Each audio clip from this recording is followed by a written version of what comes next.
Hello guys, good day po sa lahat. Ayan. Oh, kumusta man yung mga manok? Daog ba? Busy mo sa inyong mga politiko no, pero ako, tanawan nyo, busy ko sa pagpamaligya. Ani aday kami karon guys sa may Maribulan Elementary School diri sa among lugar. For the first time guys nga ako ning buhaton ang pagiging vendor. Mao ni karon ang among mga baligya na may mga soft drinks, juice ug uban pa.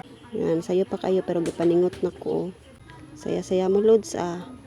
Tingnan natin kung hanggang saan niyang kaya mo. Mura jud ba kog naulaw ani guys kaya naay makasugat na ko magkatawa. Ano kaya magkatawa sila sa akong naw. Oh, na may mga customer. Yung panggutom na ang mga butante. Di po ay lalim ang pagiging vendors guys kay perti yung inita. For the first time karon pa jud ko nakatindag ingon ani daplin sa karsada. Pero enjoy kay siya guys kay makita nimo ang naong sa mga tao ba. Lain-lain og mga dagway ang imong makita. Kay sa balay perminti lang silingan ang makita nimo. Grabe jud ni kaabtik akong kauban.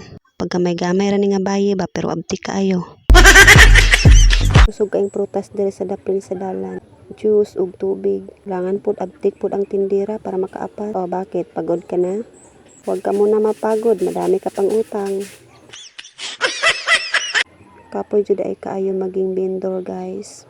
Init kaayo. Grabe pud kaabog. Saludo jud ko sa mga vendor.